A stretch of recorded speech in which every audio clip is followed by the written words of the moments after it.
Ahora sí, ¿me escuchan bien? Sí. Buenas tardes a todos y a todas, ¿cómo les va? Nosotros somos del Instituto de Derecho a la Salud, acá del Colegio de Abogados de Quilmes, y fuimos invitados por la Comisión de Iniciación Profesional, ¿verdad? ¿El nombre es? Departamento de Iniciación Profesional. Bueno, estas son una serie de charlas que suele dar el Departamento de Iniciación Profesional para aquellos colegas que no solo para los nobles abogados, la realidad es que siempre nos pasa que nos encontramos en diferentes materias que están dando temas con abogacía joven, pero también con abogacía con más experiencia, pero por ahí interesan temas puntuales y sobre todo en ver algunos enfoques específicos. Me acompaña, bueno, el doctor Oscar Martínez, la doctora Mariana Badraco y yo soy Natalia Messina, quien les habla. Y bueno, esperamos hoy, la idea de hoy va a ser un poco hacerles un panorama, un pantallazo de lo que son los amparos de salud. Y en definitiva, que ustedes puedan hacernos algunas preguntas. Va a ser una jornada no muy larga, no los queremos cansar. Son muchos temas los que se derivan de esto, por un montón de factores que ya lo van a ir viendo a lo largo de la charla. Pero la idea es que ustedes se lleven de hoy un panorama general, que nos puedan hacer preguntas y por supuesto si es necesario después hacer alguna charla más profundizada o lo que fuera, o enfocarnos en algún tema, pueden contar con nosotros más allá de que estamos a disposición para lo que podamos serles útiles. Cada uno de nosotros, no les voy a presentar el CV porque es un poco aburrido, pero sí es bueno decirles que cada uno de nosotros tiene enfoques diferentes. Más allá de ejercer la profesión los tres,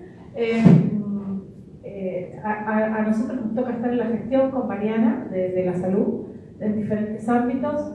Yo también he dirigido una obra social y Oscar se dedica específicamente a la actividad privada. Entonces es bastante enriquecedor y bastante enriquecedor lo que uno debate o lo que uno puede discutir cuando nos toca ver algunos fallos.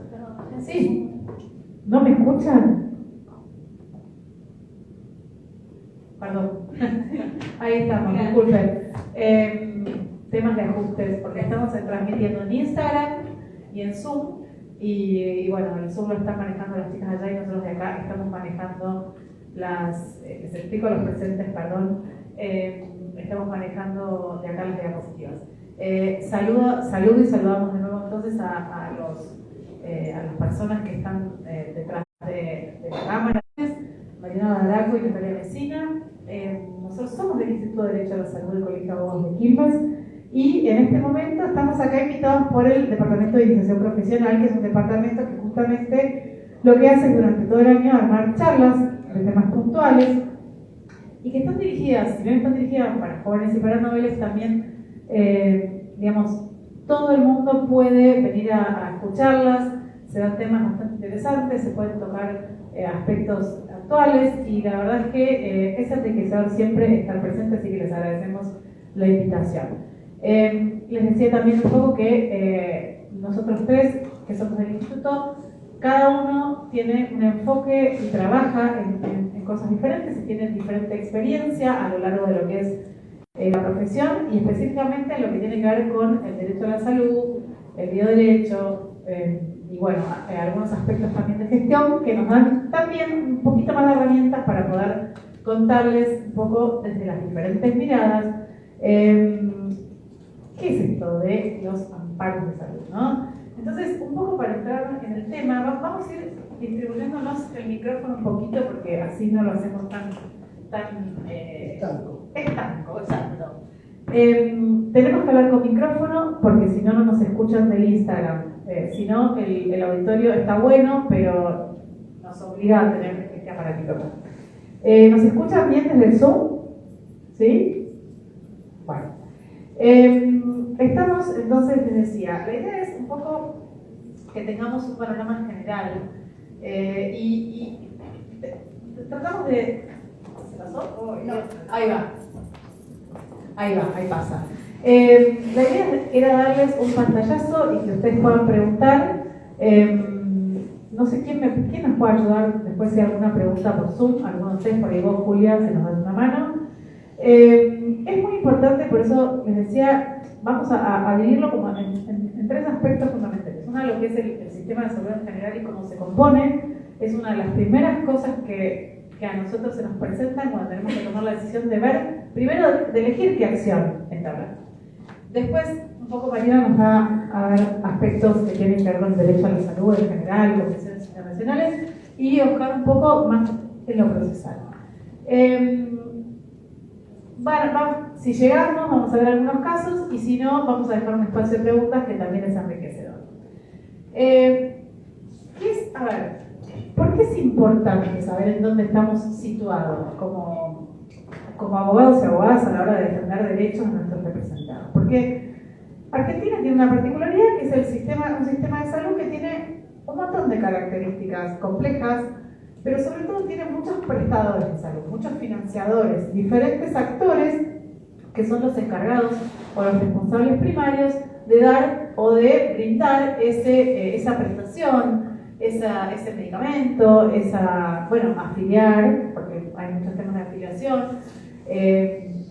y dar, todo lo que tiene que ver con las cuestiones vinculadas a lo que uno puede llegar a recibir en su estudio cuando tiene alguna problemática de estas. Entonces, lo primero que hay que saber es cómo es nuestro sistema de salud y cómo se compone. Nosotros, ustedes escucharán, es lo mismo si es una obra social, si es una empresa de medicina prepaga, si es una obra social provincial, una obra social universitaria, es lo mismo si la persona tiene cobertura pública exclusiva, si tiene lo que era antes PROPE en la provincia de Buenos Aires, pero hoy se llama Permite Incluir Salud, no es lo mismo. Es lo mismo si tiene PAMI, no es lo mismo. No es lo mismo desde el punto de vista de la abogacía, ¿no? Digo, piensen que nosotros somos abogados, tenemos que resolver un problema y tenemos que elegir a dónde acudir y por qué vía acudir. De la vía vamos a hablar un poquito más adelante, pero lo primero que tenemos que saber es identificar quiénes son los responsables de dar esa prestación que está negada o que está otorgada de manera deficiente, ¿sí? Y un poco este es el escenario. El sector público tenemos a las provincias. Ustedes saben que la salud, como la educación, como la seguridad, lo conservan las provincias, porque no ha sido delegado por nuestros convencionales constituyentes cuando se crea nuestro sistema, nuestra Constitución Nacional. Entonces las provincias se lo reservan para sí. ¿Y eso qué implica? Que las provincias tienen decisión en materia también de qué salud o qué servicio de salud van a dar. ¿Y esto para qué? Y esto para aquellos que tienen cobertura pública exclusiva. ¿Qué quiere decir? Que no tienen ninguna afiliación a ninguna de estos actores que están acá identificados, y seguramente alguno me faltó poner, pero básicamente que no tienen Incluir Salud, que no tienen PAMI, que no tienen obra social prepaga, obra social provincial, obra social universitaria o mutual. Y en ese esquema es importante definir quién es el principal obligado. ¿Por qué? Porque tenemos que, eso nos va a definir la competencia, la jurisdicción, vamos ahí a tener como el primer vistazo de dónde tenemos que litigar y cómo tenemos que litigar. Insisto, voy a dejar la cuestión normativa para más adelante, pero esto es para que se den idea que, ¿qué obra social tenés? ¿Estás afiliada? No estoy afiliada. ¿No tenés monotributo? ¿No van tus aportes a ninguna obra social? ¿No tenés una pensión no contributiva que te dé derecho o que en alguna vez hayas tenido afiliación a PAMI? ¿Afiliación a Incluir o PROFE? Todas esas cuestiones ustedes tienen que tener en cuenta. Argentina es muy particular y se dan muchos casos además que hay doble afiliación. ¿Ustedes saben qué es lo que les estoy diciendo con esto? ¿Sí? Bueno. Entonces también hay que verlo. Porque también tenemos que ver a la hora de pensar las estrategias y evaluar la procedencia, también ver estas cosas, ¿no? ¿Quién es el obligado? ¿A quién se lo pedí? ¿Quién me lo tenía que dar? Si yo me atiendo por OSDE, pero tengo PAMI también, y le voy a pedir a PAMI una prótesis, pero resulta que toda mi historia clínica está en OSDE, ¿no? Estas son las particularidades del sistema sanitario, por eso es importante que ustedes sepan que Argentina tiene, en realidad son subsectores, o sea, es digamos, el sector salud tiene varios subsectores, el público, el privado y el de la seguridad social. Básicamente, a grandes rasgos, el último, que es el de la seguridad social, es el que se nutre de los aportes de la seguridad social. El sector que ahí se incluyen también las pensiones no contributivas. El sector privado, que son las prepagas, y el sector público, que son aquellos que de algún modo no tienen, digamos, tienen diferentes coberturas. Incluir Salud es un programa que se maneja desde la Presidencia de la Nación, está en jefatura de Gabinete de Ministros y, digamos, quienes son los encargados de ejecutar ese programa son las provincias, ¿sí? Salvo algunas prestaciones más complejas, de mayor, de alto precio, digamos, que son muchas veces, o sea, asumidas por el programa federal, ¿sí? desde Nación, ¿sí? PAMI es un ente público no estatal, o sea que tiene su propia regulación. La definición de PAMI es un ente público no estatal, por eso yo lo pongo en su sector público. Por supuesto que se nutre de aportes, es parte, o sea, en algún punto es parte de la seguridad social, pero no está regulado por la Superintendencia de Servicios Sociales. Perdón, la Superintendencia de Servicios de Salud de la Nación, ¿sí? Se llama, no es PAMI, se llama Instituto Nacional de Servicios Sociales para Jubilados y Pensionados. ¿Bien? Y un poco lo que les contaba recién. ¿Qué pasa en nuestro sistema de salud? Y pasa esto. Coexisten subsistemas, que son estos que les mostré. Su financiamiento es fragmentado, las prestaciones son segmentadas. Es muy complejo porque a veces se superponen, pero es lo que tenemos. Y tenemos que saberlo como abogados y abogadas. Como les decía, en este esquema federal que tenemos, los responsables primarios, ¿sí?, son las provincias. Porque las provincias son las que definen sus políticas públicas en materia sanitaria. Entonces son responsables primarios. El Estado federal, digamos, siempre acude como subsidiario, siempre acude como complementario, pero la responsabilidad primaria es de las provincias. Les decía que hay personas con diferentes coberturas que se van superponiendo, y hay personas que no tienen nada, pero que reciben a través de otros sistemas, o sea, públicos. DATSE, que es Desarrollo Social, que es un sistema de subsidios, por el SUMAR, que también es otro digamos, sistema federal, a través del Banco de Drogas Nacional, que hay un Banco de Drogas Nacional, que digamos, por lo general tiene un manejo de drogas oncológicas. Entonces las provincias, cuando aún...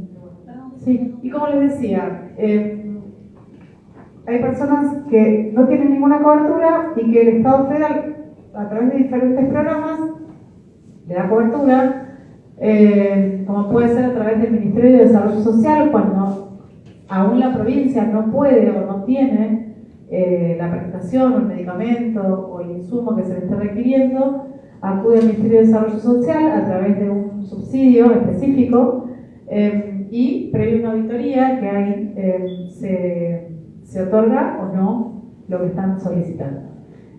A su vez existe un banco de drogas, que ese banco de drogas tiene medicamentos oncológicos, y lo mismo, el mismo circuito. Aquel paciente o aquella persona que tiene un tratamiento indicado y que desde la provincia no se le puede suministrar porque no tienen stock, porque no lo tienen en su ADMECU, entonces se consulta al Banco Nacional de Drogas a ver si tienen estos medicamentos en stock, y si los tienen, como les decía, con mecanismo complementario se da como este tipo de asistencia específica. Entonces, vamos a ver diferentes cuestiones que tienen que ver con lo primero que tenemos que hacer cuando viene una persona a nuestro estudio, es escucharlo, por supuesto, que nos plantee el caso y empezar a hacer algunas preguntas que van a definir nuestra estrategia. ¿Sí? La primera es, bueno, ¿qué obra social es? ¿Tenés otra cobertura? ¿Tenés el motivo de rechazo? Ahora vamos a ver cuestiones más formales, pero lo primero que tenemos que saber es que existen, y estos actores, estos financiadores del sistema de salud, están regulados por diferentes normas. ¿Sí? Las empresas de medicina prepagas y las obras sociales nacionales están bajo la órbita de la Superintendencia de Servicios de Salud de la Nación. Ustedes saben que la superintendencia regula el programa médico o plan médico obligatorio, ¿sí? Que siempre, a ver, la discusión está si es el piso o es el techo. La Corte ya habló, ya dijo que era el piso, pero ¿quiénes están obligados a cumplir el PMO? En principio, quienes están bajo las normas, o sea, quienes están bajo la órbita de la Superintendencia de Servicios de Salud de la Nación. Después existen obras sociales provinciales que tienen sus propias normas, porque la mayoría son creadas por leyes provinciales, entonces tienen sus normas. Por lo general tienden a decir que no están obligados a cumplir el PMO. Como les decía, está el PAMI, que tiene su propia norma, que la crea y que define las coberturas. Están las mutuales, que también dan mutuales que dan servicios de salud, entonces tienen su propia regulación. No me quiero olvidar, y está el plan, o el plan federal, o el programa federal Incluir Salud, que tiene canastas de prestaciones y, por lo general, todas las personas que tienen CUD, ¿saben lo que es el CUD?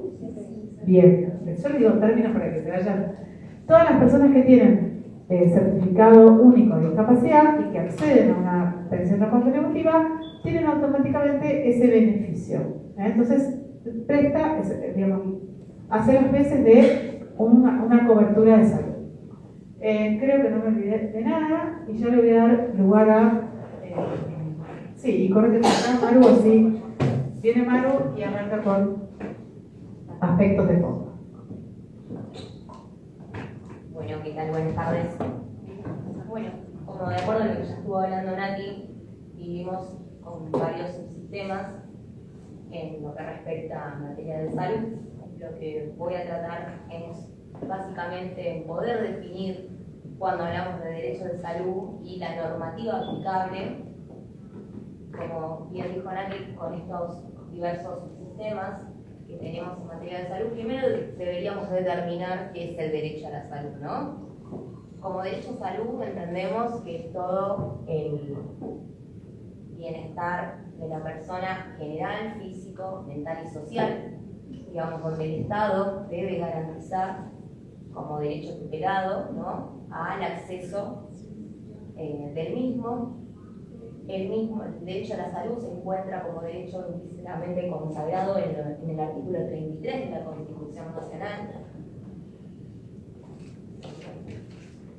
el cual menciona que las declaraciones y derechos y garantías que enumera la Constitución no serán entendidas como una negación de otros derechos y garantías no enumeradas, pero que nacen del principio de la soberanía del pueblo y de la forma republicana.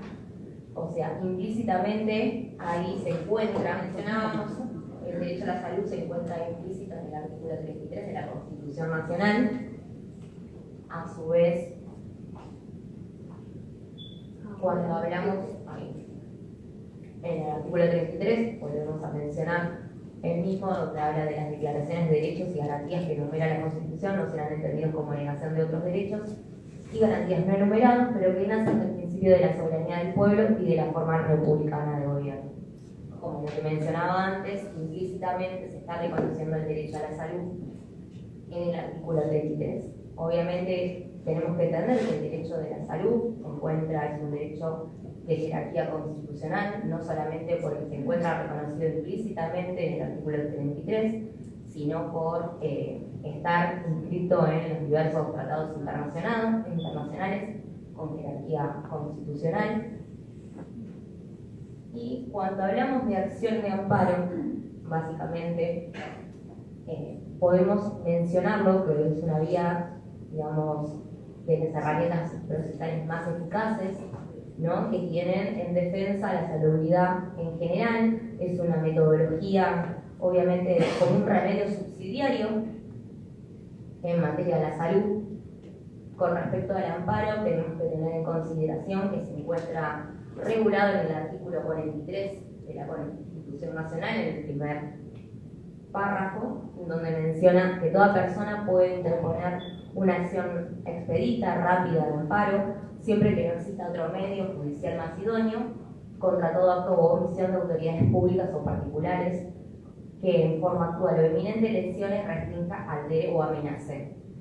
con arbitrariedad o ilegalidad manifiesta derechos y garantías reconocidos por esta Constitución. Como lo que mencionaba Nati, el tema del reconocimiento de quiénes son los actores contra cuando vamos a iniciar una demanda, es, digamos, que tenemos que ver que se cumplan estas acciones en cuestión de que, bueno, que exista una lesión, una restricción o amenaza que altere aquel derecho a actuar en el futuro.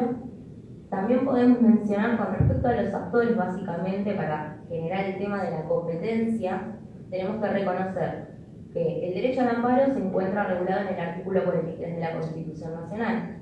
A su vez, de acuerdo al actor, digamos al demandado, vamos a ir visualizando cuál de las leyes vamos a utilizar. Por un lado tenemos la Ley Nacional de Obras Sociales en general, la 23.660, como también mencionó Nati, aquellas obras sociales que se encuentran reguladas por la Superintendencia a nivel nacional, que es la 23.661. Las de medicina prepaga, que si bien tienen como obras sociales su ley particular, que es la 26.682, podemos mencionar también que se van a nivel procesal, se van a regular con la 24.240, que es la ley de defensa del consumidor, y Oscar lo va a explicar luego.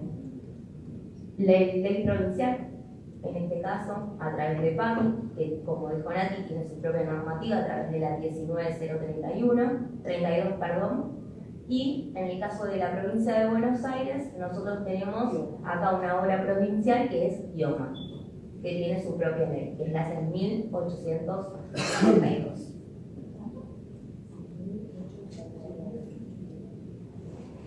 ¿Por qué es tan importante el tema del reconocimiento de quién son agentes de acuerdo a los supuestos contemplados para el amparo?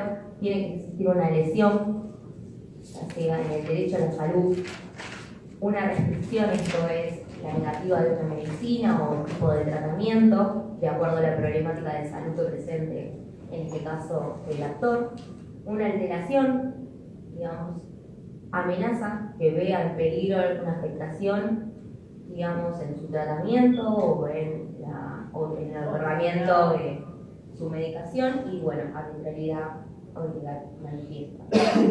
Perdón. Sí. Una cosa importante en esto. El amparo es uno de los remedios procesales. Otra de las cosas que tenemos que analizar es si el amparo es la vía. Porque también es importante que no todo es para amparo. Y eso, nosotros tenemos unas herramientas procesales del código que nos van a dar, por eso hay que fundar cada una de estas cosas que dijo recién ella. Cuando uno, o sea, no es que el amparo es para todo y venga. Cada cosa hay que fundar. ¿Y por qué es esto? Porque justamente, si no hay otros remedios procesales más idóneos, nos van a decir, ocurra por la vía que corresponde.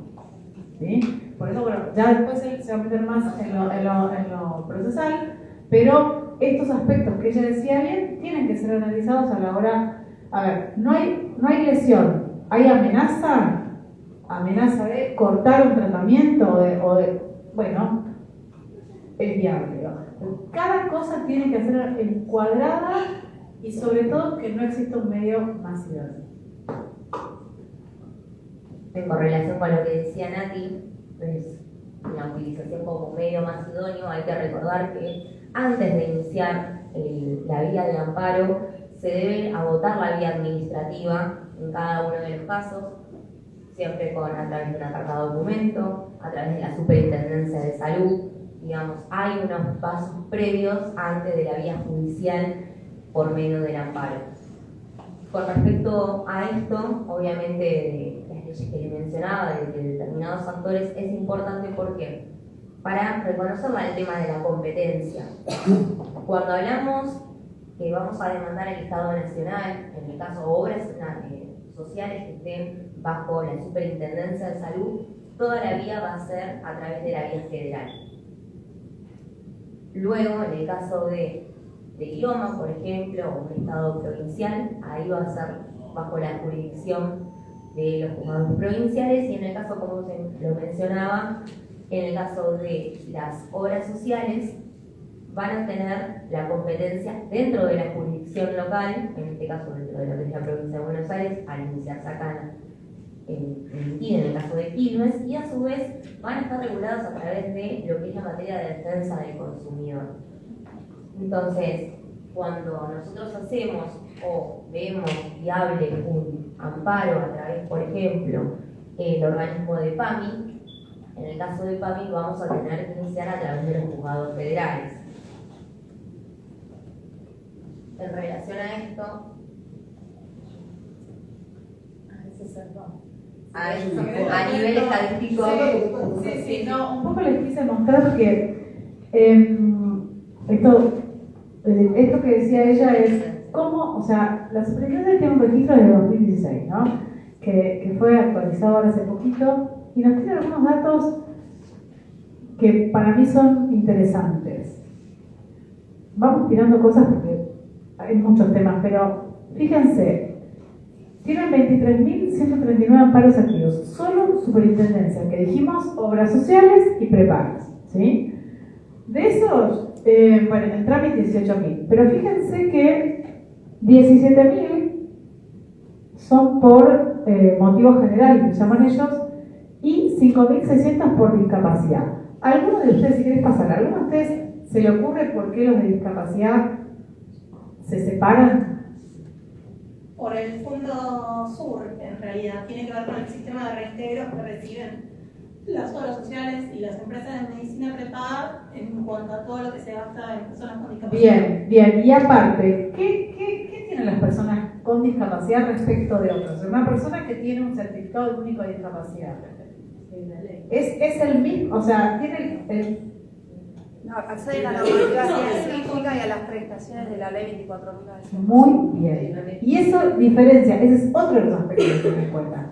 Si un cliente viene y tiene certificado de discapacidad, eso ya lo enmarca dentro de una ley de discapacidad que le da derechos inclusive al 100% de la cobertura de las prestaciones. Por eso, hasta, bueno, ustedes sabrán, una de las cuestiones que siempre nosotros vemos es que se reclama transporte, que se reclama escuelas, o bueno, otras coberturas diferentes a cualquier cobertura puramente sanitaria. ¿Sí? Exacto. Y después, y esto es lo otro que a mí me pareció interesante mostrarles, es que si bien el sistema de salud hoy tiene un enorme gasto, porque cada vez los tratamientos y la innovación es más cara, ¿sí? Hoy los medicamentos se llevan, dicen los que administran financieros, que se llevan entre un 40 o un 50% del presupuesto, y esto tiene que ver con la innovación. La realidad es que la mayoría, o sea, sigue siendo el número uno por lejos en cantidad de reclamos el objeto afiliación. O sea, el problema nos sigue indicando que quizá lo que nosotros más escuchamos no es eso, o sea, quizá lo que uno más escucha es que no le dieron, o sea, la prestación, el tratamiento, la cirugía, pero lo más demandado por vía de amparo es la afiliación. Y eso todavía sigue siendo así. Por eso es importante que se registren esta información, estas fuentes de la superintendencia. Y fíjense que después tenemos en segundo lugar problemáticas prestacionales, en tercer lugar medicamentos. Sí, segundo, perdón que no lo estoy viendo, ahí está, lo estoy viendo muy chiquito. Entonces es afiliación, medicamentos, problemáticas prestacionales en general, cirugía, prótesis y prestaciones ajenas a la obra social.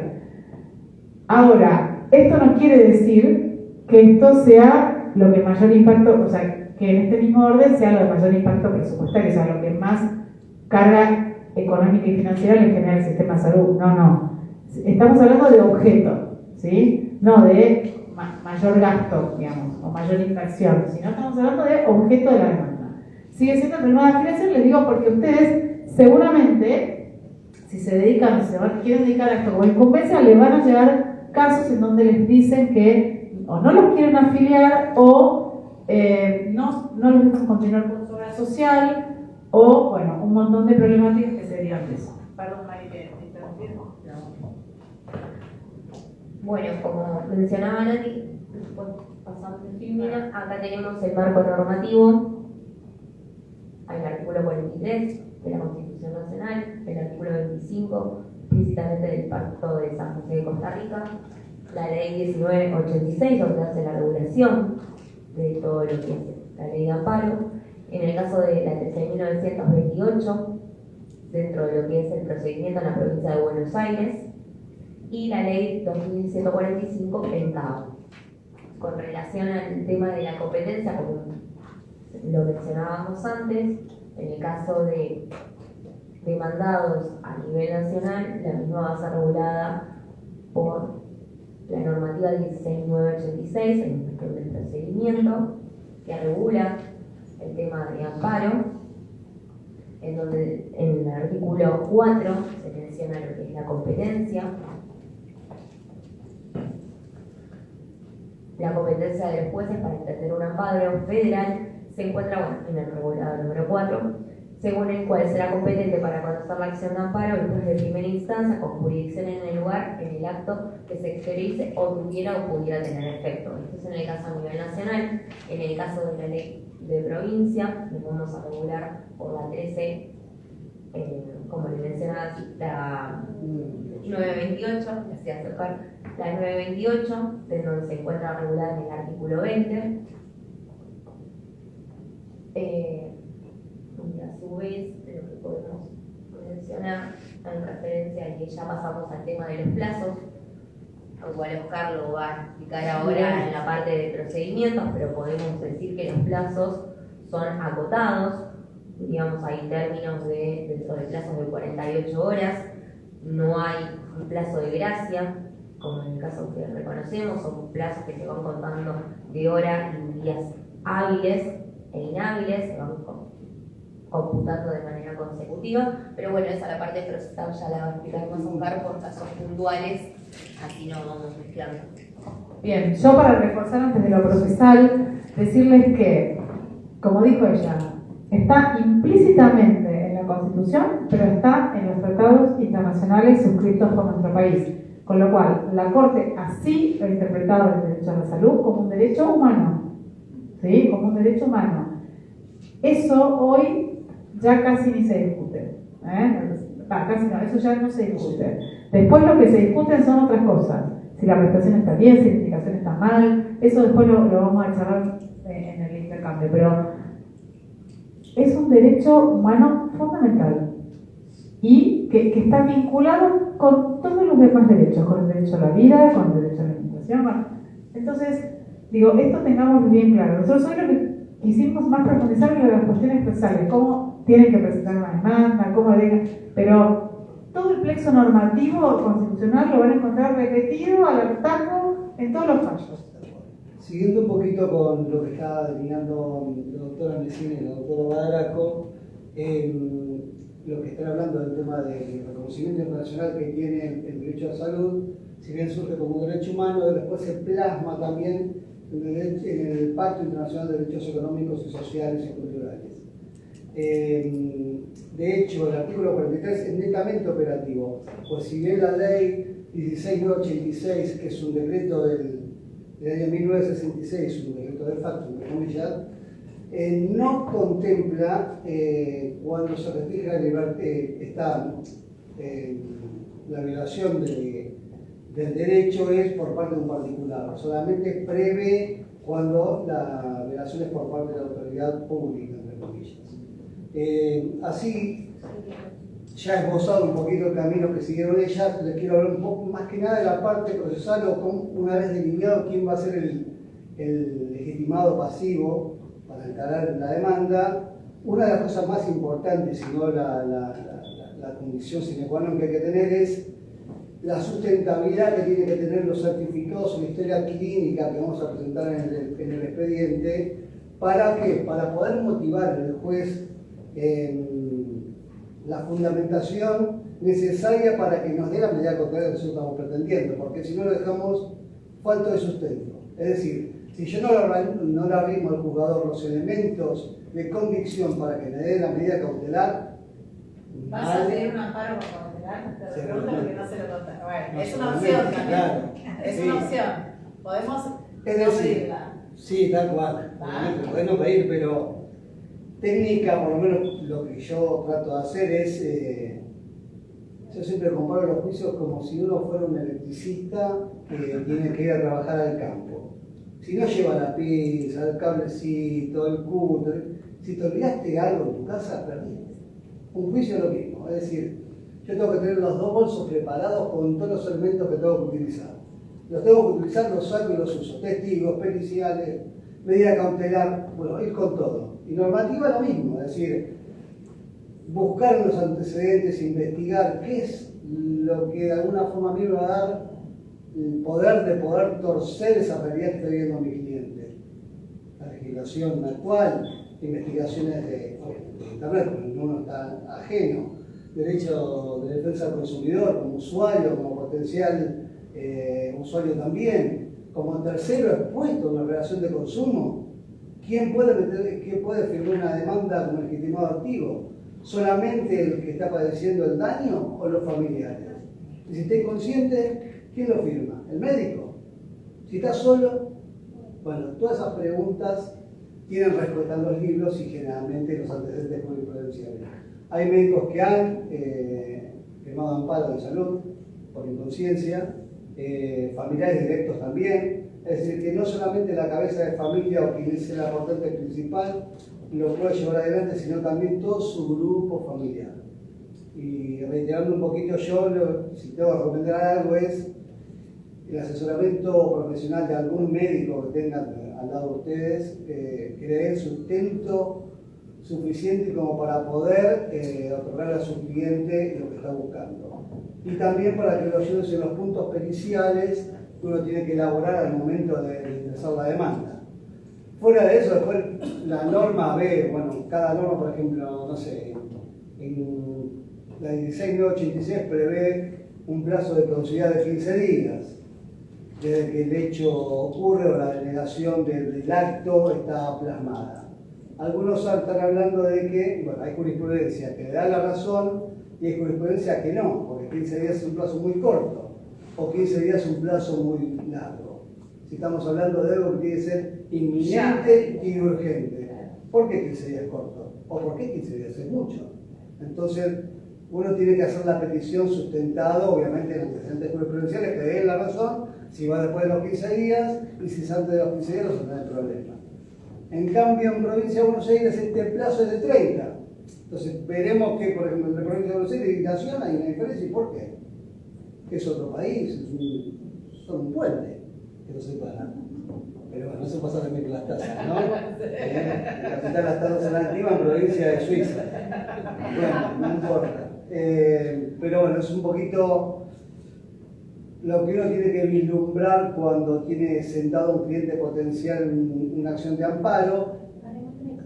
Y hay algo que es muy interesante también, más allá de la ley de defensa del consumidor, y que en la actualidad jurisprudencial se está dando mucho, que es la utilización del artículo 1708 al 1711 del Código Civil y Comercial, que es el daño preventivo, ¿no? La función preventiva del daño. Es decir, cuando yo creo que hay un riesgo inminente de padecer un daño, puedo, a través del paraguas protectorio del 1708 o 1710 más puntualmente, casi lograr lo mismo que con una ley de amparo. Es decir, estamos hablando casi de la misma finalidad. Si ustedes observan bien el articulado de los antecedentes jurisprudenciales que se están dando, estamos hablando casi de la misma temática. Que con una medida cautelar. Claro. Es decir, una acción preventiva tratando de evitar el daño. Yo utilizaría, de hecho, depende de la calidad del cliente que tengamos o puntualmente si es demanda de Estado o si es prepaga u obra social o lo que fuera, ver el distinto articulado que uno va tomando para basamentar el derecho en el cual va a reclamar. La jurisprudencia al fin y al cabo termina siendo de alguna forma lo mismo, es decir, el PMO termina siendo un piso, el derecho a la salud termina siendo claro, es lo deseable, pero ahí hasta viene lo que hemos hablado de cuál es el límite, ¿no? Porque salud no es la falta de enfermedad, sino es acceder al pleno goce de todos los derechos y del avance de la ciencia que hoy nos da. ¿Y dónde terminamos con eso? Análisis de genoma, ADN. Yo siempre recuerdo el caso de la señora Jolie, que se hizo el estudio de ADN, con lo cual tiene una alta probabilidad de padecer un cáncer de mamario, si no estoy equivocado. Sí. Se lo explicó. Pero porque cuando salió, no sé lo que le salió el estudio, no tengo ni idea de lo que puede haber salido de la operación, pero si el derecho a la salud es eso, ¿dónde termina, no? Y esta es la crisis del sistema. Pero bueno, es un poquito del pantallazo. Bueno, si quieren, da igual, nos vamos pasando. ¿Escuchan bien? Sí. ¿Sí? Bueno, tomando un poco lo que decía Oscar, entonces tenemos amparo sí, amparo no, y medida cautelar, sí o no. Esto tiene que ver con varias cosas. Como decía él, saber elegir y ver cómo lo sustentamos. ¿Por qué? Porque muchas veces corremos al riesgo que nos digan, y esto es, digamos, yo por deformidad, yo soy administrativista antes que nada, y la verdad que la acción de amparo con una cautelar, sabemos que la cautelar agota directamente, en muchos casos, en la mayoría, el objeto de la demanda. Entonces, esa también es una discusión eterna en todas las materias, pero puntualmente, en materias de acceso a prestaciones de salud, y cuando está en riesgo la vida, digo, cuando de verdad se puede acreditar que corre riesgo de vida si no se le otorga esa cautelar urgente, eso no se discute. Es decir, vemos muy poca discusión en ese sentido, donde nos dicen no, ahora, si la persona, digamos, está con otro tratamiento, le quieren dar un tratamiento mejor, más innovador, que vale un montón de plata, es diferente. Pero en el caso puntual, en general, siempre decimos el amparo y la cautelar se confunden. Sí, más nada que es el riesgo de vida o como... Pero cuando hay un riesgo de vida o cuando hay una urgencia de una cirugía para evitar un mal mayor y eso se puede acreditar, entonces procede. Creo que es lo que hablamos, de ahí es donde también juega el 1710 del Código Civil, es decir, más allá de que está el derecho al amparo con el artículo 43, es operativo a partir del 2015 con el 1710. Y eso es sumamente importante porque es como una tenaza que vos podés amarrar tu reclamo y que no tenga otra salida más que darte lo que vos estás pidiendo, entre comillas. Sí, sí, por supuesto que eso se sustenta y por eso acá esto es importante, digamos, se sustenta con documentación. Mariano habló de agotamiento de la vía. También se discute si es necesario agotar la vía. ¿Sí? También es discutido. Por eso, fíjense todas las variantes. Si es una urgencia, muy urgencia, tenemos que agotar la vía. ¿Y qué pasa con el silencio? Y en derecho administrativo el silencio es negativa tácita, ¿sí? O denegatoria tácita. Bueno, ¿esto es aplicable? Yo te diría de todo lo que estamos viendo ahí, eso es lo que hablábamos siempre, es lo que te va de alguna forma a sustentar toda la historia clínica, lo que llamamos el epicrisis, es decir, cuál es el estado del paciente, qué tratamiento se hizo y cuáles son las perspectivas futuras de si lo hace o no lo hace, o si le dan ese medicamento o no le dan ese medicamento, cuáles son las consecuencias gravosas que puede traer para la persona y por qué indefectiblemente hay que tomar ese camino y no otro. Nosotros tenemos que llevar ese elemento de convicción al jugador para que, o nos dé la razón o no, pero la realidad es que tenemos que hacer ese esfuerzo intelectual y probar para que no dejar duda de lo que estamos reclamando es lo que corresponde. Igual la tendencia de los médicos es escribir poco. Por ende, por lo general siempre tenés que investigar extra de lo que ellos escriben. Basta con la orden médica, escriben 2 cositas, se solicita tal, resumen de historia clínica. Claro, Paciente de 45 años. eso es lo que, pero eso, claro, sustentar, justificar por qué tengo que usar una rueda cuadrada y no una rueda triangular. Entonces, es un tema científico, es decir, el mismo médico que está prescribiendo la utilización de un remedio determinado o una prótesis determinada o un tipo de operación determinada, tiene que dar los elementos de por qué ese tipo de acto médico, medicación o tratamiento y no otro. ¿Cuáles son los beneficios? ¿Y por qué eso en particular? Entonces, si vos no tenés ese elemento, te estás sacando los elementos al juez para que diga, bueno, sí, tiene razón, bueno, no, sí, pase por acá, yo se lo pido, no. A eso me refiero. Sí, y también hay que Oscar hablaba de fundamento científico, ¿sí? Esa petición se tiene que basar en un fundamento científico, o sea, en la evidencia científica, no solo para demostrar el beneficio que le va a traer, o sea, hay varios elementos, el beneficio que le va a traer a la salud, a la vida, o sea, del paciente o de la paciente, sino además que no le va a hacer daño, que no lo está poniendo en riesgo. Pero se da mucho con los medicamentos. Porque el principio es beneficencia y no maleficencia. Eso es un principio bioético que también va de la mano de cuando uno inicia distintas acciones de salud. La bioética es importantísima porque los médicos tienen ese deber, ¿sí?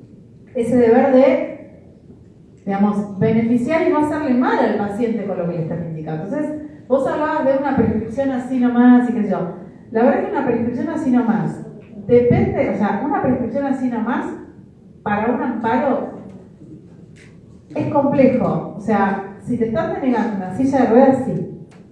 Si te están denegando pañales, sí. ¿Me siguen lo que les digo? O sea, ahora, si estamos hablando de indicaciones muy precisas, por marca, con características particulares, y la obra social les ofrece una que le va a ir bien y el médico quiere la otra, nosotros como abogados o abogadas tenemos que justificar si queremos. A veces los médicos dicen, bueno, no importa, vaya a un amparo. Los mismos médicos, no, mire esto, yo se lo voy a indicar, pero no se lo van a dar y va a tener que hacer un amparo. Está bien, pero ¿quién agarra? Y escribe, y fundamenta, y se fija. Nosotros.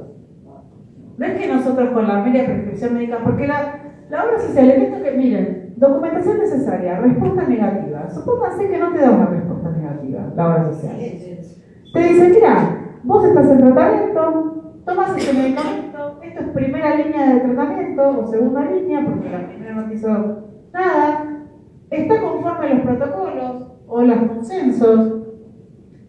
El mundo utiliza estos medicamentos y vos querés esto. Está bien, no digo que no decimos que no, lo que decimos es como abogados, tenemos que saber que eso lo tenemos que fundar.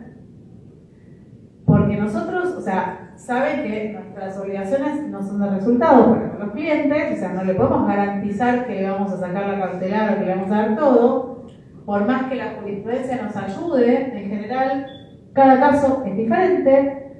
Y nosotros somos los que vamos a tener que fundar el porqué. Y en esa respuesta negativa, quizás no es una negativa, quizás es un silencio, entonces ahí tenemos que intimar a que se expida. O no te doy el otro. Entonces ahí es lo más difícil, porque ahí es donde nosotros tenemos que sostener, porque es ese y no es el otro. Pero nosotros no somos médicos, somos abogados y abogadas, entonces lo que tenemos que exigir al médico es que fundamente porque ese medicamento, prótesis, insumo, es mejor que el que me están ofreciendo. ¿Y en qué va? No solo que es mejor, ¿en qué va a beneficiar? O sea, en más, ¿qué beneficio le va a traer la salud de nuestro cliente? Entonces, esto de la respuesta negativa, bueno, también hay que ir generando, o sea, viene el cliente, no tiene nada, no tiene la respuesta negativa, bueno, carta documento, estima que cumpla, de tal cosa. No se expide, está constituido en mora, constituimos o configuramos la negativa. Ahora, si nos dan otra alternativa, o no nos dan por marca, cosa que está bien porque es una ley de genérico, no, también tenemos que fundamentarlo el por qué uno sí y el otro no, ¿sí? Pero esto es como un checklist que es básico. lo más importante es la carne que le ponemos a esto. Ok. Sí, claro. A ver qué más tenemos. Ah, bueno. Casos. Bueno, tenemos varios casos. Pero hay varios. ¿Querés? No, esa es mi competencia básicamente porque el Instituto Nacional, digamos, en este caso era una obra social que era OSECAP, obviamente se definió que iba a ser tramitado a través de los juzgados federales, digamos, me parece capaz que es un poco más interesante poder plantear contra PAMI, en este caso, como decía bien Nati, en este caso es un jubilado para que le preste una cobertura integral de una medicación, digamos, de que le haga el 100%, para que le preste un tercero, digamos, que no se encontraba dentro de lo que era la cartilla, digamos, saben que también es esto, el tema de las prestaciones. Las obras sociales tienen su cartilla y muchas veces tienen que ser, mejor dicho, la mayoría son atendidos dentro de los especialistas de esa cartilla.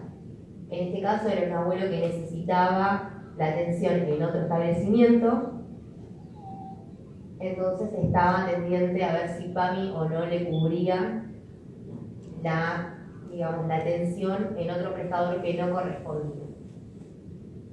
En este caso, bueno, este es una receta del 2021 de La Plata, en donde efectivamente se hizo lugar al amparo, donde a través, bueno, la ley 1932 de PAMI, que tenía como objeto otorgar por terceros a los jubilados en el marco de su grupo familiar, la promoción, prevención y protección, obviamente mencionan cuál es la fundamentación de por qué otorgarla, por qué no se la denegaban, porque tenían que garantizar íntegramente el derecho a la salud como beneficiario, y donde mencionan que las prestaciones establecidas se consideran servicios de interés públicos.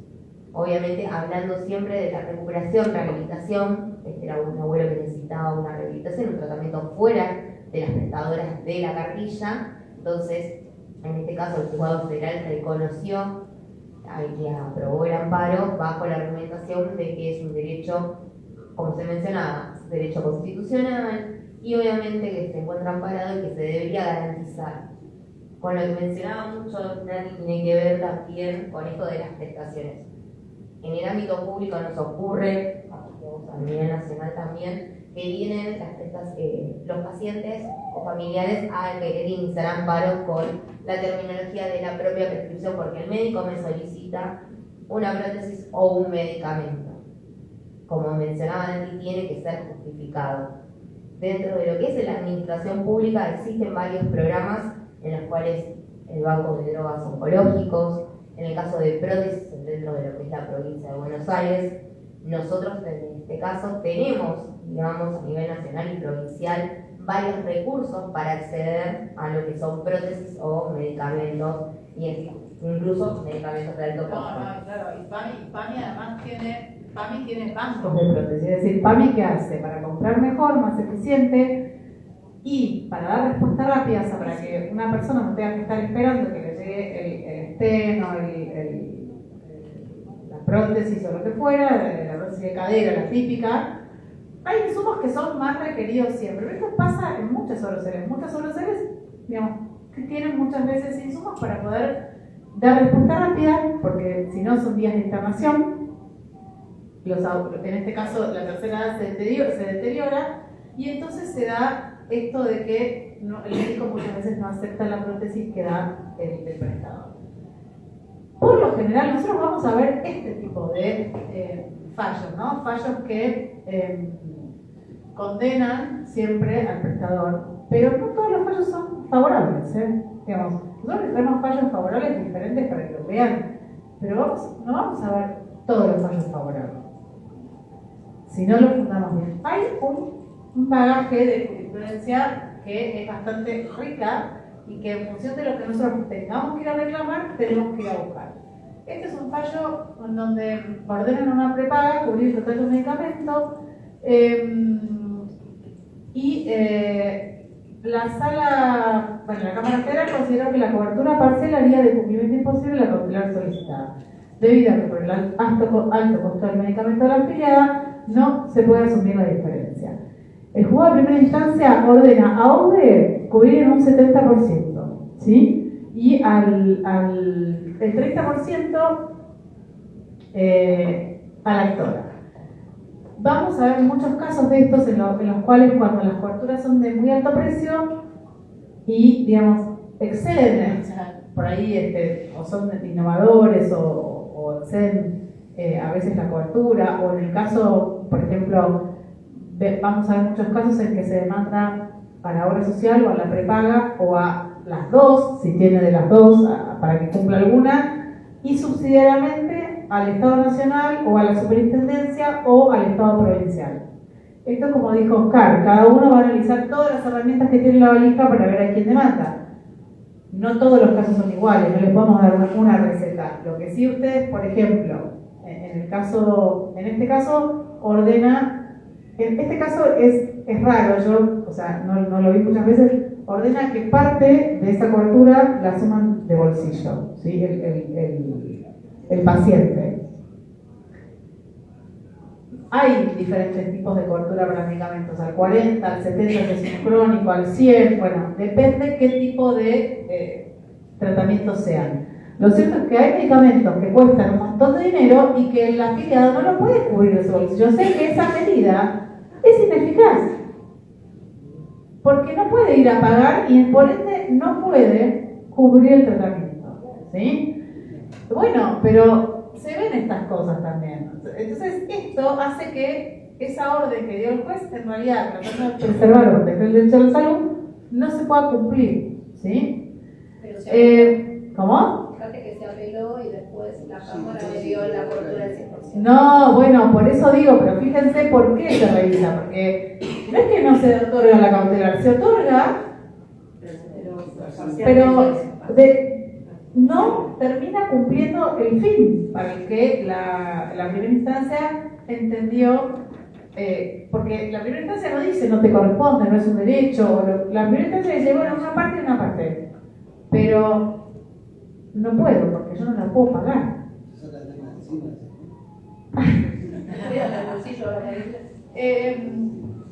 Bueno, esta es una empresa de medicina prepaga y una obra social que deberán entregar una droga oncológica a una mujer y la Corte de Salta rechaza los recursos presentados por la obra social y el personal de las OMIT contra la sentencia ordenando la inmediata cobertura. Hay fallos, como yo les decía, que se condenan. Si tiene doble cobertura, a las dos. A veces solidaria o subsidiariamente, ¿sí? Y muchas veces al Estado también. Hay mandas judiciales que ordenan un porcentaje a cada uno. Por ejemplo, cuando es un tratamiento muy caro o cuando es una prestación muy cara, un porcentaje mayor al Estado Nacional o al Estado Provincial y los porcentajes menores divididos entre los financiadores. ¿Será porque de alguna forma tiene un marco normativo donde operar y por eso decidió de todos, ¿no? ¿Cómo? Porque no hay un marco normativo para que una prestación de alto precio o lo que fuera. Entonces hay un marco normativo con lo cual el juez los condena a todos, claro, sí, los pongo a todos en el barco, porque no hay un consumo tampoco, eso puede ser por ahí también. Igual hay veces que se subrogan entre ellas, entre las obras sociales y las prepagas, porque algunas obras sociales pertenecen a esa empresa de medicina prepaga y por ahí la obra social o la empresa de medicina prepaga tiene algún convenio con quien provee la prótesis y le sale más barato. Entonces, bueno, pago yo. Bueno, claro, pero ahí ya sería un tema de acuerdo entre ellos. Por lo general, a los jueces no les importa eso. Algunos optarán por las modalidades de, digamos, que sean algunos dicen al 100 y el que cubre y el otro que repita. O sea, eso puede pasar. Muchas veces, por ejemplo, uno demanda a una obra social y la obra social dice, yo no puedo pagar esto porque nos implicaría, no discute si va a hacerle bien o mal, si va a ser beneficioso para la salud, pero dice, no lo puedo cubrir, entonces que venga el Estado Nacional porque esto nos haría entrar en quebranto.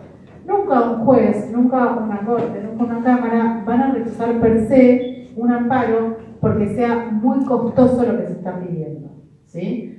Van a rechazar un amparo porque eso que es tan costoso no se demuestra por ustedes y por el médico que le va a aportar un beneficio más a la salud o a la calidad de vida de esa persona. ¿Me explico? Entonces, es muy difícil encontrarnos con fallos que digan no porque es muy costoso. ¿Sí? Sí tienen en cuenta el alto costo de tratamiento, pero probablemente no como aspecto principal, sino como aspecto secundario. Entonces, muchas veces nos vamos a encontrar con casos que el juez dice, o que la Cámara dice, está en tratamiento, tiene tratamiento y no demostró el médico tratante, no pudo justificar el beneficio en más que le va a aportar este nuevo tratamiento que le están indicando. Es un medicamento para los medicamentos de vanguardia, ¿o no? Eso pasa por lo general con los Medicamentos de tratamientos vanguardia, anteriores, donde está el mayor. Exacto, Claro. exacto. Lo más importante que ustedes tienen que ver acá, bueno, después la cobertura de prestaciones con discapacidad, y bueno, es como hablábamos recién, hay un montón de fallos ya, el que tiene, o sea, ya una persona que tiene su CUR y lo tiene vigente, prácticamente no debería llegar a un amparo, salvo por cuestiones muy complejas, ¿no? Porque tiene una ley que lo protege y porque la ley es clara en ese sentido en cuanto a lo que es el marco de las prestaciones. Alguna cosa más que por ahí les puede servir a ustedes en la práctica. Amparo. ¿Vieron que uno dice cualquier juez es competente para intentar? Bueno, eso no. Digo, eso trátenlo de meter donde corresponde, que son los que tienen la expertise. Antes, cuando yo me formé, no, cualquier juez es competente. Es medio declamativo eso. Porque no está bueno, o sea, terminás metiendo un amparo de salud en un juzgado laboral. Sí, vamos a ver fallos, no es que no hay. Pero la verdad es que si tenemos la posibilidad de acudir al juzgado que es competente, al juzgado que sabe, que tiene experiencia en la materia, te lo solucionan más rápido. O te lo rechazan más rápido. Pagando en un conflicto de competencia negativa donde nadie se expide respecto de una cautelar. Tal cual, exactamente. Yo también les voy a contar dos o tres fallos que son por ahí, vemos estos casos que son más públicos, de los que salen en redes, de los influencers. Hay dos casos en la Cámara Federal de Capital en donde se deniega un tratamiento de muy alto precio, un tratamiento que cuesta $2.1 millones, porque el paciente estaba con un tratamiento, con un medicamento que también es para la misma patología y que el medicamento estaba dando el resultado esperado. El médico le indica este nuevo tratamiento, que es una terapia génica, y el juzgado de primera instancia no hace lugar, va a la Cámara y la Cámara no hace lugar. En esos casos hubo 3 intervenciones del cuerpo médico forense, primero dijo que sí, después dijo que no, después dijo que sí, y se le pidió al médico prescriptor que pueda argumentar, fundamentar cuál es el beneficio clínico que él esperaba en más de esa terapia que era tan costosa. Ahí se tuvo en cuenta el precio y se tuvo en cuenta también la regulación por parte del Estado para el acceso a esos tratamientos, pero se rechazaron en los dos casos porque no se pudo demostrar qué beneficio clínico es más y, sobre todo, la evidencia científica. O sea, cuando hablamos de evidencia científica, hablamos de ensayos clínicos publicados, hablamos de evidencia publicada en cuanto a lo que puede ser una cirugía y eso tiene que ver con la seguridad, la eficacia y la efectividad, o sea, con las 3 cosas. Porque, como les decía antes, además, todos los tratamientos tienen efectos adversos que también hay que valorarlos en este sentido. Después tuvimos un fallo, que bueno, después si quieren también se los pasamos cuando pasa que, para que no sea tan largo, un fallo de una provincia en donde con cautelar ordenan pagar un tratamiento en el exterior. Esto también lo van a ver mucho. O sea, van a ver que no estamos hablando de prestaciones en Argentina, no estamos hablando de medicamentos, no estamos hablando de plata, estamos hablando de un viaje para que se trate en el exterior. esto se da mucho, ustedes van a ver colectas, van a ver que todo el tiempo hay. En este caso llegaron a un amparo, es de una provincia, no es de acá, el juez de primera instancia les hizo lugar, la mayoría, esto es otra cosa que no dijimos, los efectos de estas cautelares en su mayoría son con efecto devolutivo. Y como se agotan, por lo general en la cautelar, después si la Cámara dice otra cosa, ¿cómo devolvés? O sea, no es posible, ¿no? Entonces, bueno, en este caso pasó que hicieron lugar, el tratamiento se llevó a cabo en el exterior, hicieron otro amparo para que le cubra el viaje de control al exterior, creo que era Boston, no me acuerdo ahora qué lugar de Estados Unidos, mucho dinero, o sea, porque cuando se pide esto, se pide el costo del tratamiento, el alojamiento, el pasaje, todo. Y bueno, hasta que llegó la Corte y la Corte dijo que no le correspondía y ordenó devolver. Pero no sé qué quedó, no sé si efectivamente se devolvió ese importe, si no, pero la Corte rechazó, mejor dicho, el Superior Tribunal de esa provincia, no la Corte, o sea, en las provincias no se llaman Suprema Corte como acá, se llaman superiores tribunales.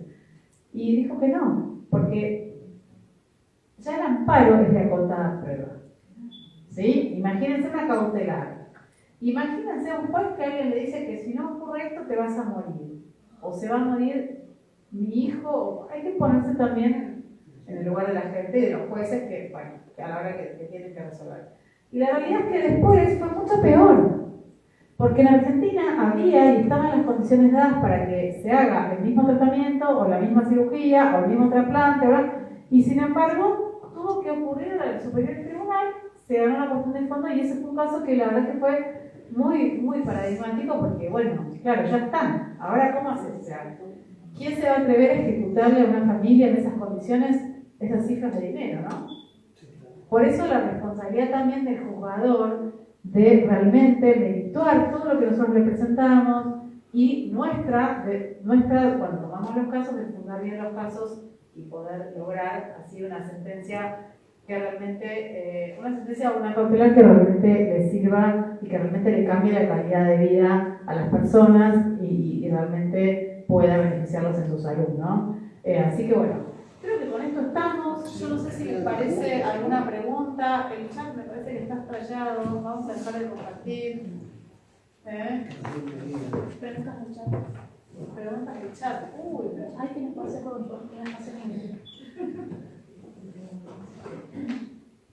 a ver. Yo las leo y responden ellos, ¿vale?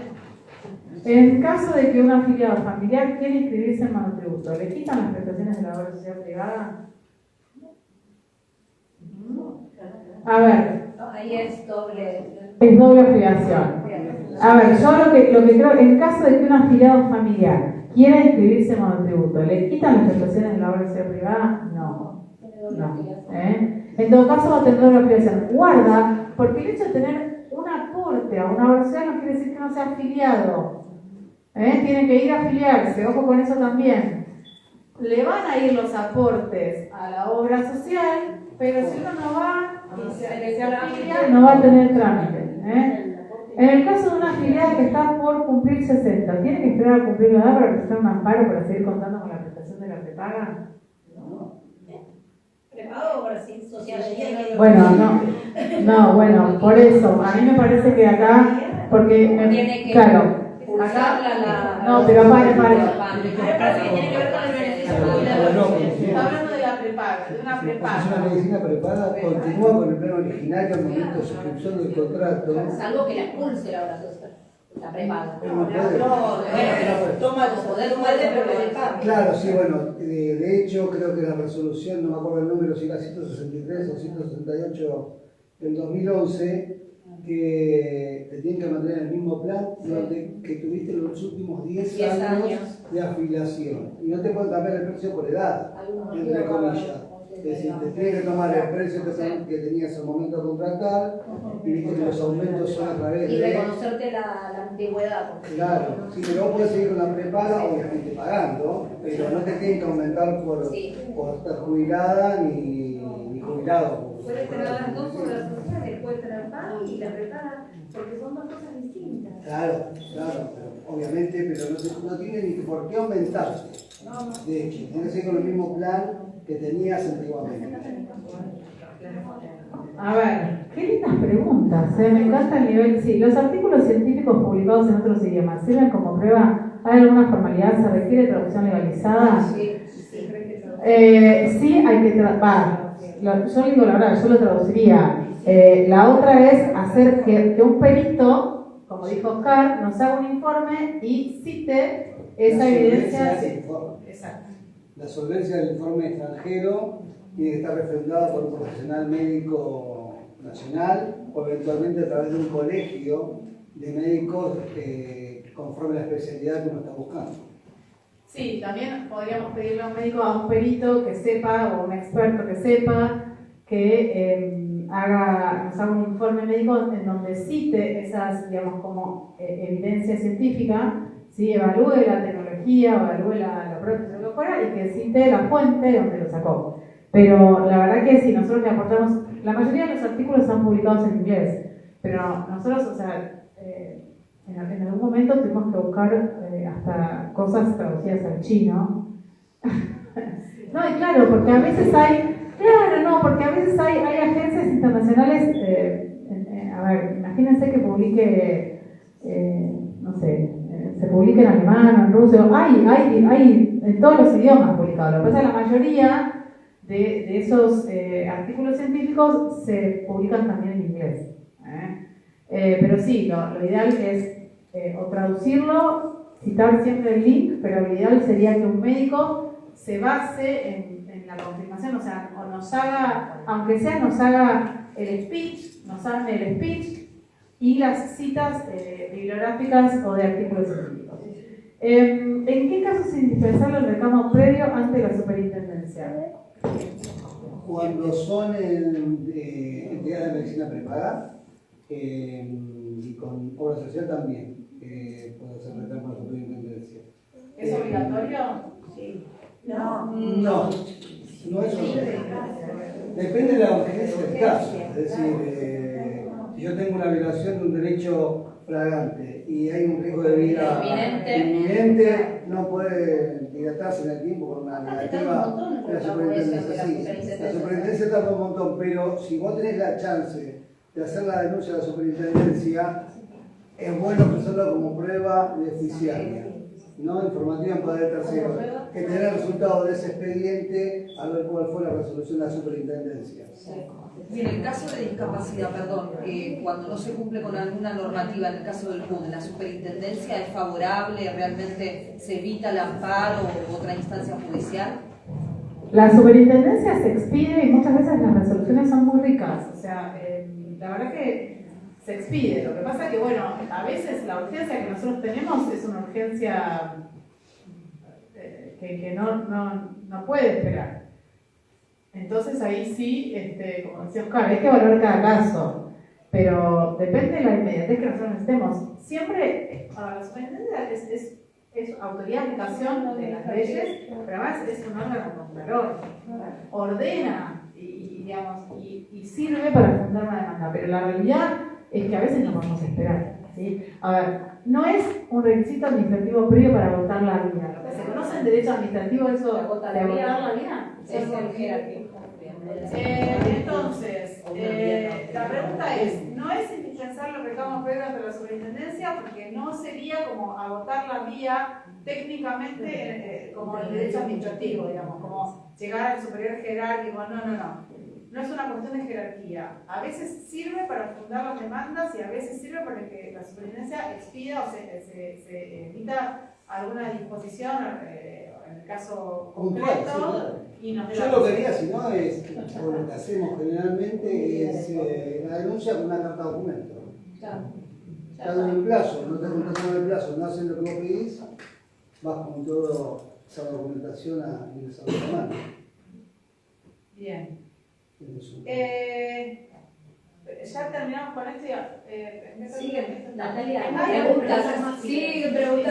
Bueno, vamos a hacer un límite. ¿Hay algún recurso que puede interponerse para permitir ingresos para uso compasivo que no tienen aprobación en las agencias de control del país de origen? Había un FDA. fallo de tratamiento compasivo. No, bueno, no. Había un fallo. Esto a mí me comprenden las generales de la ley acá, pero la realidad es que no. A ver, hay una resolución específica de la ANMAT que indica específicamente en qué casos se puede autorizar el ingreso por el régimen de excepción, que se llama RAEM, ¿sí? Y en esos casos que están enunciados de manera taxativa, se permite el ingreso con un mero trámite por parte de un particular que se genere, se hace portar, pero que se hace ante la ANMAT, para ingresar medicamentos que no están aprobados por la Agencia Nacional. ¿Quién es nuestra Agencia Regulatoria Nacional? La ANMAT. Pero si ese medicamento o esa tecnología médica está aprobada por, bueno, en el caso de medicamentos, está aprobado por FDA o EMA, o bueno, Brasil, son países que están reconocidos por la Argentina, entonces se puede autorizar la importación. Ahora, ¿eso implica que el medicamento está registrado en Argentina? No. Eso no implica ni que el medicamento está registrado en Argentina, ni que tiene autorizado su comercialización en Argentina. Es simplemente una autorización de ingreso al país. No sé si esta es la pregunta. No, igual me parece que el uso compasivo tiene que ver con la exención de gravámenes. Exactamente, es de esa bajo la autorización. modalidad de uso compasivo cuando se trata de pacientes por lo general que tienen certificado de discapacidad. Entonces se le quitan los impuestos. Bueno, no, igual no tiene que ver con el tema de si tenés CUD o no. O sea, si vos no tenés CUD, igual podés ingresarlo. Es Sí, al efecto. pero a precio mostrador, con gravámenes. No, por eso.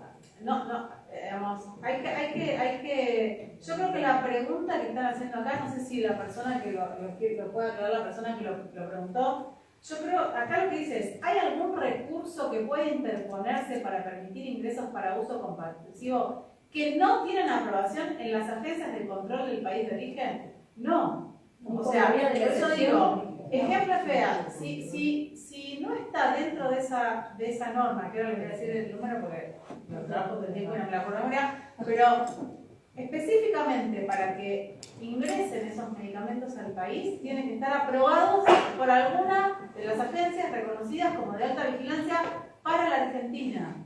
Puede no estar reconocido por la ANMAT, pero porque ¿qué es lo que se permite con ese trámite? Es un poco lo que vos decís, pero no es específicamente para eso, sino se permite importar el medicamento. Pero no quiere decir que nuestra agencia haya autorizado su comercialización o nuestra agencia lo haya registrado. No tiene registro en Argentina. De Martín, la pregunta fui yo. Si quieren me habilitan el MIC. Es Ah, sobre bueno. drogas experimentales. No, bueno, las drogas experimentales no. Bien, no. Las drogas experimentales no pueden ingresar por esa normativa vigente. Tienen que estar dentro del marco del ensayo clínico que está inscrito y tiene que estar con protocolos. No se puede. ¿Qué se hace en los casos donde PAMI no se expide sobre la internación del afiliado en un geriátrico cuando no tiene familiares en Argentina? ¿Querés responderlo vos? No, para mí. Pero dale. ¿Qué se hace donde PAMI no se expide sobre la internación del afiliado en un geriátrico cuando no tiene familiares en Argentina? Bueno, hay que ver quién firmó, hay que ver si el paciente, muchas veces. No, yo. Claro. A veces puede firmar el doctor. El médico encargado del tratamiento puede también firmar el amparo si hay una negatoria en este caso de PAMI, pero hay médicos que han firmado amparos. Sí, y también hay que ver. En conciencia también, ¿no? A mí se me ocurre, no sé si es el caso puntual que están preguntando, a mí se me ocurre que es algo así como que una persona que esté internada, tiene que pasar a un geriátrico, no tiene con quién vivir. Es muy importante la voluntad del paciente, en este caso, el consentimiento del paciente. Entonces, si el paciente bajo su consentimiento quiere ir a un geriátrico y no tiene familia acá, deberá hacer los trámites en PAMI que correspondan, porque PAMI tiene una parte que es de servicios sociales, digamos. Vieron que PAMI, yo dije que se llama Instituto Nacional de Servicios Sociales para Jubilados y Pensionados. Además de dar prestaciones de salud, da algunas prestaciones asistenciales, ¿sí? Para la tercera edad, que no tienen nada que ver con otras obras sociales o empresas de medicina preparada. Hay prestaciones que están en su estatuto constitutivo, en su ley, es el objeto del instituto, del PAMI, digamos. Yo digo instituto, es el objeto del PAMI. Entonces, si el afiliado cumple con determinados requisitos formales, que esto es, bueno, planillas, que no tenga, digamos, donde vivir, que no tenga... Hay un montón de requisitos que están ahí específicamente identificados, entonces puede pedir vivir, o sea, en un geriátrico, ¿sí? Y en ese sentido, si no tiene un familiar, él puede firmar un amparo, si él firmó su formulario, está pidiendo su solicitud. Ahora, si la persona no tiene, hay que ver los servicios sociales, por ejemplo, del hospital si está internado, llámese asistente social, hay que ver los otros resortes del Estado, ¿no? Defensorías, juzgados, pero habría que ver el caso en particular. O sea, yo no me arriesgaría a contestarte puntualmente porque hay que ver, claro, la pregunta es muy genérica y hay que ver bien las condiciones generales de la persona. Primero, la autonomía de la voluntad, o sea, si el paciente está consciente, es el que define, ¿sí? Sí. Dos preguntas más, ¿les parece? Porque a los que vinieron presencial vamos a darle la palabra a los que están presentes. Si alguien presencial Sí. quiere preguntar, las mías son del Zoom. Si alguien presencial quiere preguntar, las que tengo Sí, son del Zoom. estamos levantando la mano. Sí, Pregunta. Yo tengo una pregunta sobre el efecto de cuando se concede la apelación de la sentencia definitiva. Yo tuve una cautelar favorable, la apelaron y ahí tenía efecto devolutivo. Genial. Cuando me sale la sentencia me sale favorable, pero en la apelación me conceden con ambos efectos. Así me pone. Con ambos efectos. ¿Pero vos ya tenías la cautelar otorgada? Sí. Entonces, ¿qué sucede ahí? Pero Ahora está en la Cámara. ¿Pero la cautelar está otorgada y no la están cumpliendo? Sí, la están cumpliendo, pero mi pregunta es, ahora está el expediente en la Cámara resolviendo la apelación de la sentencia definitiva y... Que la sentencia definitiva te hace lugar. Sí, me hace lugar, Ok. internación domiciliaria. Ah, Y... PAMI. no, del Servicio Penitenciario Federal. Sí, esos son los efectos. Es devolutivo. Libremente devolutivo. Pero con ambos efectos me ponen. Bueno, pero hay que ver. Devolutivo no suspensivo. Que aclare la O sea, escriben difícil. claro, no. O sea que sigue siendo devolutivo. Sí. Lo tienen que seguir cumpliendo. Porque las cautelares tienen ese Sí, efecto. tiene ese La regla. efecto. Sí, a ver, es muy difícil no ver toda la sentencia y contestarte, pero la realidad es que tenés la cautelar otorgada, tenés la sentencia otorgada, tienes que ser y con esta devolutivo la cautelar apelada. No, en las La definitivas. cautelar terminó. No, la La cautelar cautelar terminó, cesó, claro. pero te quiero decir, la cautelar la tenía concedida con efecto devolutivo. Se confirmó, fuiste a sentencia favorable. Y ahora está en la Cámara, que encima hasta hace como 3 meses que eso también Está bien, pero están cumpliendo. Sí, están cumpliendo, pero... Tiene miedo por todo lo que contaste. No, porque tengo que estar cumpliendo, pero hay problemas y quiero denunciar ciertos incumplimientos, pero tengo miedo de meterlo en escrito y que pero no, el efecto sigue siendo devolutivo. La Cámara no va. Sí. Porque no dice efecto devolutivo, dice se concede el recurso con ambos efectos. Devolución de la sentencia. Vos como, o sea, claro, hay que ver, ¿ellos apelaron o vos apelaste? Ellos. No, vuelve a la cámara y en todo caso. Hay que ver, si querés, es raro. provincia que después encima tuvo que poner la resignación. Pará.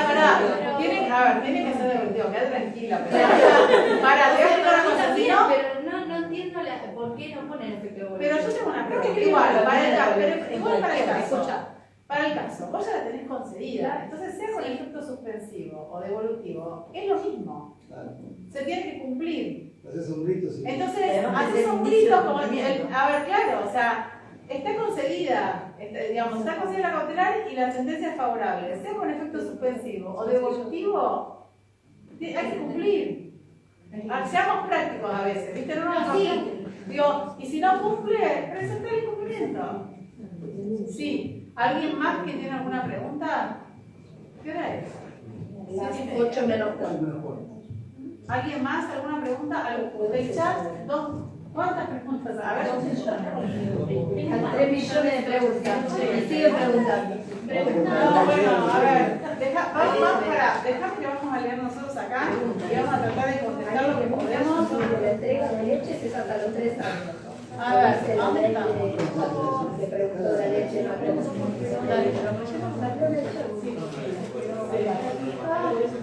No dice usted, Desconozco. ¿Conocen algún fallo? Yo no conozco. no, fallo no, pero la ley dice hasta los 3 años, que es la ley de... No, claro, pero dice, lo que yo pregunta al colega es si nosotros tenemos conocimiento de algún fallo que supere ese límite de edad. La verdad que no, pero bueno, eso se puede buscar hoy en día, no es como antes que buscamos la ley. Claro. A ver, Lo que se hizo al mismo tiempo. sí. ¿Qué más? No sé, No sé. ¿la ley de la otra? No, espera. No, está bien, pero a ver. ¿Tenés escrito vos? Sí, las pasé en línea porque si no se perdían en el chat. Sí, porque hay muchas a ver, acá, gracias. En el caso de discapacidad por afecciones psiquiátricas, ¿se puede hacer amparo para obtener pago de internación? Sí, la 26.091. Sí, obvio. Sí, la 26.091, si no me equivoco, ¿no? 26.091 o 26.091. Sí. Y sí, se puede, tranquilamente.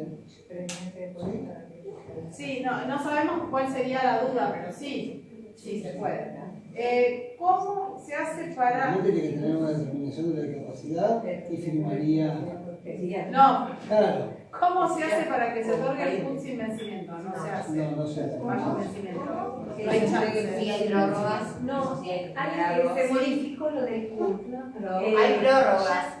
Hay prórrogas, las cuales que tienen 5 años. 5 años y otros aparentemente no tienen vencimiento ya. El problema es eso, con la nueva resolución que se hizo a través de ANDIS, el tema de con la pandemia hubo una serie de prórrogas de los PUT que se vencían este año, tienen una prórroga para el año siguiente, y con la nueva resolución de ANDIS, con esta, en el caso de, sobre todo los pacientes que tienen ANTEA, para el reconocimiento, se interpreta de que no va a tener vencimiento por la, digamos, problemática que va a ser permanente. Exacto. Entre esas cuestiones hay otros tipos de discapacidades que se van a estar contemplando. No significa que no van a tener vencimiento o que no tengan que presentar documentación. O sea, eso también es un caso que hay que saberlo, porque a veces la persona se va a quedar, no, a mí me ampara o me resguarda el PUT que ya tenía y yo no lo tengo con vencimiento. La persona va a tener que tramitar todos los años, digamos, el ingreso de sus estudios de todas maneras. O sea, va a tener que seguir demostrando que tiene el tipo de afección, el tipo de la problemática, digamos, ya sea de, en este caso, física o motriz que tenga. Lo que no va a tener es el certificado con una fecha de vencimiento particular. Lo que sucede muchas veces con el tema de los vencimientos es que las obras sociales no te quieren cubrir. Está sucediendo eso. Como hay una prórroga... Igualmente, por ejemplo, si una persona tiene una parálisis cerebral, realmente tener que probar cada año cada Sí. tanto. La realidad es que es un... Sí, La verdad, si yo pensaba que era una normativa que iba a facilitar, la realidad es que termina de alguna manera perjudicando, porque la persona todos los años va a tener que subir a través de un sistema que va a ser el DAC, que no todo el mundo tiene, digamos, la posibilidad de acceder a través de los medios a un DAC, que a veces son personas adultas que no saben manejar las cuestiones tecnológicas, entonces va a ser una implementación un poco engorrosa. Por el momento se está haciendo, los certificados van a continuar con vencimiento, se están emitiendo los PUT con vencimiento, y también hay que tener en cuenta que lo que nos está sucediendo mucho, en nuestro caso yo trabajo en la Secretaría de Salud del municipio, con los certificados es que las obras sociales no lo quieren cubrir. Se les venció el CUT, no reconocen el tema de la prórroga, entonces hay veces que está la familia girando por varios institutos a ver quién le va a dar una respuesta porque el certificado del CUT lo tiene vencido y no le quieren cubrir las prestaciones. Las obras sociales, sí. En la aplicación, si las familias descargan la aplicación de Argentina, ponen certificados, te baja el certificado junto con la prórroga. Totalmente, pero eso también es otro tema. No todas las familias saben esta cuestión de que puedan acceder a este sistema a través de Mi Argentina o incluso a través de la página de Andis, completando con el número del CUT, te salta. Lo mismo sucede con muchas veces prestaciones propias del Estado, el tema del banco de drogas. Hay familias que se desesperan por una cuestión de medicamentos oncológicos que son de alto costo. Y tenemos hoy, gracias a Dios, un Estado eficiente tanto nacional y provincial que cubre esos medicamentos. A veces es un tema de información y de conocimiento, y tenemos a veces, no, podría ser un amparo, y capaz que esa no es el recurso, porque el Estado sí los va a proveer y los está proveyendo. Claro, eso es muy importante lo que está diciendo ella. A veces a nosotros nos llegan casos, hasta a veces al estudio, no, pero no, la verdad es que va contra el laburo de uno, pero la gente está en un estado de desesperación. Entonces uno dice, no, pero tenés que hacerlo así y te lo van a dar. A veces hay falta de información o falta de orientación. La realidad es que todas las personas hoy tienen derecho y tienen el mismo acceso. O sea, cada subsector tiene, inclusive, acceso a la justicia, ¿no? Digo, pero es el último recurso. Entonces, lo que ella bien decía, o sea, muchas veces hay un medicamento que no se da en un hospital y hay una persona que no tiene ninguna obra social ni ningún tipo de cobertura de prepaga, ni nada del subsector privado ni de la seguridad social. ¿Y qué hace esa persona que tiene que iniciar un tratamiento oncológico y va al hospital? Bueno, esa persona tiene que tramitarlo a través de la provincia. En cada hospital hay un servicio social que los va a orientar, y si la provincia no llega a tener en stock el medicamento o no lo tiene en su listado de medicamentos, le da una negativa. Es un papel que se llama negativa bueno, es una negativa. Que no tiene negativa en este caso del medicamento o de la prótesis. Entonces, se accede al banco de drogas oncológicas, que es lo que comentaba ella, que desde Nación se otorga, o se accede a través de, como les decía, el Ministerio de Desarrollo Social, a un subsidio específico y puntual para esa necesidad. A veces no es necesario iniciar un amparo, a veces uno ve que digamos, hay una persona que no tiene ni dinero para pagarnos a nosotros un bono, o sea, y eso también es una realidad y hay que decirlo. Entonces, cuando esa gente que no sabe, o no sé, una vecina o el hijo, un amigo que no tiene cobertura, hay resortes del Estado que dan cobertura y respuesta. No es que una persona que tiene una enfermedad nadie la va a cubrir, o sea, hay maneras y hay resortes. Por supuesto que uno tiene que analizar todo el saco. Inclusive esto, o sea, a veces van a la prepaga, o van a PAMI, o van a la obra social y no hacen bien los pedidos. O el médico no les completa la información, o los estudios que acompañan son estudios viejos, no son actualizados, o no sé, les falta información. Y la verdad es que está bueno orientar bien a la gente de qué tiene que hacer, porque después, si nos rechazan un amparo, porque tiene un defecto legal, un defecto formal, la verdad es que no está bueno. Y la gente, es su salud, le generamos expectativas. Así que me parece que también eso hace a nuestra responsabilidad, mirar bien por qué.